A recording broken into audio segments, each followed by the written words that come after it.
ಇದ್ದೀವಿ, ಅದು ಬರಲ್ಲ, ನೀವು ನಿಮ್ಮ ಕೈನಲ್ಲಿ ಮಾಡೋಕ್ಕೆ ಸಾಧ್ಯನೇ ಇಲ್ಲ, ನೀವು 5 ಗ್ಯಾರಂಟಿಗಳನ್ನು ಕೊಡ್ತಾ ಇದ್ದೀರಾ, ಯಾವ ಆಧಾರದ ಮೇಲೆ ಕೊಡ್ತಾ ಇದ್ದೀರಾ, ಯಾವ ಆದಾಯದ ಮೇಲೆ ನೀವು ಕೊಡ್ತಾ ಇದ್ದೀರಾ ಅಂತ. ಇವರು ಜನರಿಗೆ ಓಟ್ನ ಸೆಳೆಯೋಕ್ಕೆ, ಅಧಿಕಾರಕ್ಕೆ ಬರೋಕ್ಕೆ ನಾನು ಹೇಳಕ್ಕೆ ಬಯಸ್ತೀನಿ, ಯಾಮಾರಿಸಿದ್ರು ಜನರಿಗೆ. ನಮ್ಗೆ ಹಾಕಿ ನಾವು ನಿಮ್ಗೆ ಒಳ್ಳೆತನ ಮಾಡ್ತೀವಿ ಅಂತ ಯಾರು ಕೇಳಿದ್ರು ಸರ್ ಇವ್ರಿಗೆ, ನಮಗೆ 2,000 ರೂಪಾಯಿ ಕೊಡಿ, ನಮಗೆ ಗೃಹ ಜ್ಯೋತಿ ಮಾಡಿ ಕೊಡಿ, ಅದು ಮಾಡಿ ಇದು ಮಾಡಿ ಅಂತ ಯಾರೂ ಕೇಳಿಲ್ಲ. ಇವರಾಗಿ ಖುದ್ದಾಗಿ ಹೇಳಿರೋದು ಹೇಳಿಕೆ. ಯಾವ ಕಮಿಟ್ಮೆಂಟ್ನ ಇವರು ಕೊಟ್ಟಿದ್ದಾರೆ ಆ ಕಮಿಟ್ಮೆಂಟ್ಗೆ ತಕ್ಕಾಗಿ ನಡ್ಕೋಬೇಕಾಗಿತ್ತು. ಇಲ್ಲಿ ನೋಡಿದರೆ ಅಕೌಂಟ್ನಲ್ಲಿ ಲೆಜರ್ ಡೀಟೇಲ್ನಲ್ಲಿ 3-4 ತಿಂಗಳ ತೋರಿಸ್ತಾ ಇದೆ. ಒಂದೊಂದು ಕಡೆ ನಾನು ಬರುವಾಗ ವಿಚಾರಣೆ ಮಾಡಿದೆ, ಕೆಲವು ಹೆಣ್ಮಕ್ಳಿಗೆ 3-4 ತಿಂಗಳಾಗಿದೆ ಅವ್ರಿಗೆ ಖಾತೆಗೆ ಬಂದಿಲ್ಲ.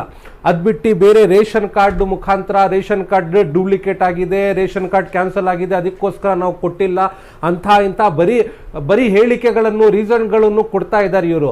ಒಂದು ಕಡೆ ಇದಿದೆ, ಇನ್ನೊಂದು ಕಡೆ ದಿನನಿತ್ಯ ಸಾಮಗ್ರಿ ಮೇಲೆ ಎವ್ರಿ ಡೇ ಹಾಲ್ ಮೇಲೆ ಬೆಲೆ ಏರಿಕೆ ಮಾಡ್ತಾ ಇದ್ದಾರೆ, ದಿನನಿತ್ಯ ಸಾಮಗ್ರಿ ಮೇಲೆ ಬೆಲೆ ಏರಿಕೆ ಮಾಡ್ತಾ ಇದ್ದಾರೆ. ಹೆಣ್ಮಕ್ಳು ಏನೋ 2,000 ಬರುತ್ತೆ ಅಂತ ಅವ್ರಿಗೆ ಆಸೆ ಆಕಾಂಕ್ಷೆ ಉಣಿಸಿ, ಏನೋ ಬಡ ಮಕ್ಕಳಿಗೆ ಕಾಲೇಜ್ ವಿದ್ಯಾಭ್ಯಾಸಕ್ಕೆ ಅಥವಾ ಗ್ಯಾಸ್ ಸಿಲಿಂಡರ್ಗೆ ದಿನನಿತ್ಯ ಸಾಮಗ್ರಿ ತೊಗೊಂಡು ಬರೋಕ್ಕೆ ಅನುಕೂಲ ಆಗುತ್ತೆ ಅಂತ ಪಾಪ ಅವರು ಅಂದ್ಕೊಂಡಿದ್ರೆ, ಇವ್ರಿಗೆ ಮನಸ್ಸಿಗೆ ಯಾವಾಗ ಬರುತ್ತೆ ಆವಾಗ ಕೊಡೋದು, ಯಾವಾಗ ಮನಸ್ಸಿಗೆ ಬರಲ್ಲ ಆವಾಗ ಇಟ್ಕೊಳ್ಳೋದು, ಆಮೇಲೆ ಏನಾದರೂ ಒಂದು ರೀಸನ್ ಕೊಡೋದು. ಕೇಂದ್ರ ಸರ್ಕಾರದ ಮೇಲೆ, ಆ ಸ್ಟೇಟ್ ಮೇಲೆ, ಈ ಸ್ಟೇಟ್ ಮೇಲೆ.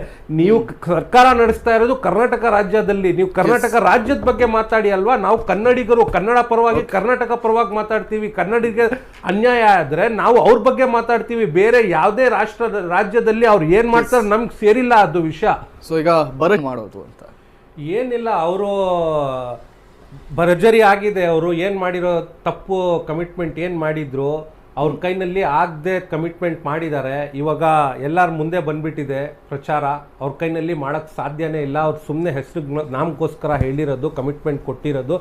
ಯಾಕಂದರೆ ಈ 2 ತಿಂಗಳು 4 ತಿಂಗಳು ವಿಷಯ ಅಲ್ಲ. ಯಾವಾಗಿಂದ ಈ ಕರ್ನಾಟಕ ಸರ್ಕಾರ ಅಧಿಕಾರಕ್ಕೆ ಬಂದಿದೆ, ಕಾಂಗ್ರೆಸ್ ಸರ್ಕಾರ, ಆವಾಗಿಂದ ನೋಡಿ ಒಂದಿಲ್ಲ ಒಂದು ಬೇರೆ ವಿಷಯ ತಿಂಗಳು ಬರ್ತಾ ಇದೆ. ನಿರಂತರವಾಗಿ ಅವ್ರು ಏನು ಕಮಿಟ್ಮೆಂಟ್ ಕೊಟ್ಟಿದ್ರು ಆ ಕಮಿಟ್ಮೆಂಟ್ಗೆ ತಕ್ಕಾಗಿ ಅವ್ರು ನಡ್ಕೊಂಡಿಲ್ಲ.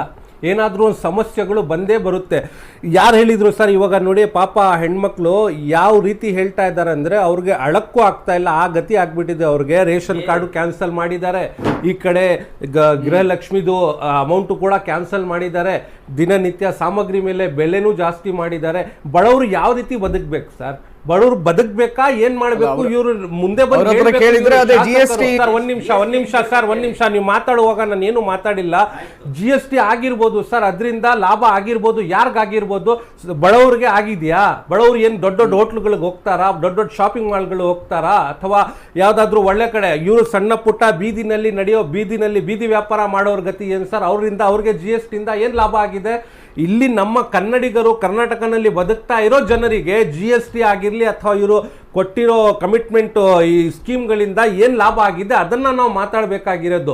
ಇಲ್ಲಿ ನಮ್ಮ ಕರ್ನಾಟಕನಲ್ಲಿ ಇರೋ ಜನರಿಗೆ ತೊಂದರೆ ಆಗ್ತಾ ಇರೋದು ಸರ್. ನಮ್ಮ GSTನೂ ಬೇಡ, ಏನೂ ಬೇಡ. ಇವ್ರು ಏನು ಕಮಿಟ್ಮೆಂಟ್ ಮಾಡಿದ್ದಾರೆ ಆ ಕಮಿಟ್ಮೆಂಟ್ಗೆ ತಕ್ಕಾಗಿ ನಡೀಲಿ.